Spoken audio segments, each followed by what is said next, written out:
AP ఎన్నికల ఫలితాలపై తెలంగాణ ముఖ్యమంత్రి రేవంత్ ఆసక్తికర వ్యాఖ్యలు చేశారు. జగన్ చేసిన తప్పులే ఆయన ఓటమికి కారణమన్నారాయన. ప్రత్యర్థులపై కక్ష కట్టి పాలనను విస్మరించారని వ్యాఖ్యానించారు. మనం చేసిన పాపాలు ఏదో ఒకనాడు మింగుతాయని చెప్పడానికి ఈ ఫలితాలు నిదర్శనమని చెప్పుకొచ్చారు. జగన్ పై ప్రజల నమ్మకంతో 151 సీట్స్ ఇచ్చారని, ఆయన తప్పు చేయడంతో గద్దె దించారని ఆసక్తికర వ్యాఖ్యలు చేశారు రేవంత్ రెడ్డి. ఢిల్లీ పర్యటనలో ఉన్న సీఎం రేవంత్ రెడ్డి మీడియాతో జరిగిన చిట్ చాట్ లో ఏపీ రాజకీయాలపైన ఈ విధంగా మాట్లాడారు. జగన్ వ్యవహార శైలే ఆయన్ను దెబ్బతీసిందన్నారు. తన వద్దకు వచ్చిన వైసీపీ ఎంపీలను తిట్టి పంపించారని, వారు ఇతర పార్టీలో చేరి గెలిచి వచ్చారని రేవంత్ గుర్తు చేశారు. జగన్ నిర్ణయాలతో ఏపీలో పరిశ్రమలు కుప్పకూలాయన్నారు. ఫలితంగా రాష్ట్రం పైన ప్రభావం చూపిందని చెప్పుకొచ్చారు.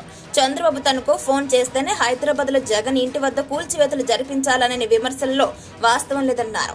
చంద్రబాబు తనకు ఫోన్ చేసే స్థాయి కాదన్నారు. ఆయన తన రాజకీయ జీవితంలో అలాంటి చిల్లర పనులు చేయలేదని రేవంత్ వ్యాఖ్యానించారు. చంద్రబాబుతో తనకు వ్యక్తిగత సంబంధాలున్నప్పటికీ కూడా రాష్ట్ర ప్రయోజనాలు, తన రాజకీయ భవిష్యత్తు తనకు ముఖ్యమని రేవంత్ స్పష్టం చేశారు. ఒక మంత్రి పట్టుబట్టి అధికారులను చివాట్లు పెట్టి జగన్ ఇంటి వద్ద కట్టడాలను కూల్చివేయించారని రేవంత్ వివరించారు. ఆ మంత్రికి వైవి సుబ్బారెడ్డి 50 సార్లు ఫోన్ చేసి ఆపించే ప్రయత్నం చేశారని రేవంత్ చెప్పుకొచ్చారు.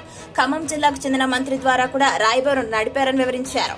జగన్ ఇంటి వద్ద కూల్చివేతల విషయం తనకు తెలిసిన వెంటనే సదరు అధికారిని జీఏడీకి అటాచ్ చేశానని రేవంత్ వెల్లడించారు. తమ రాష్ట్రంలో పొరుగు రాష్ట్రంతో తరహాలో అదేవిధంగా రాజకీయ ప్రేరేపిత కేసులు ఉండదని రేవంత్ స్పష్టం చేశారు. ఏపీతో చర్చించాల్సినటువంటి అంశాల కోసం మంత్రివర్గ ఉపసంఘం ఏర్పాటు చేసి చర్చల ద్వారా సమస్యలు పరిష్కరించుకుంటామని పేర్కొన్నారు. ఇప్పుడు ఏపీ రాజకీయాలపై రేవంత్ చేసిన వ్యాఖ్యలు సంచలనంగా మారుతున్నాయి.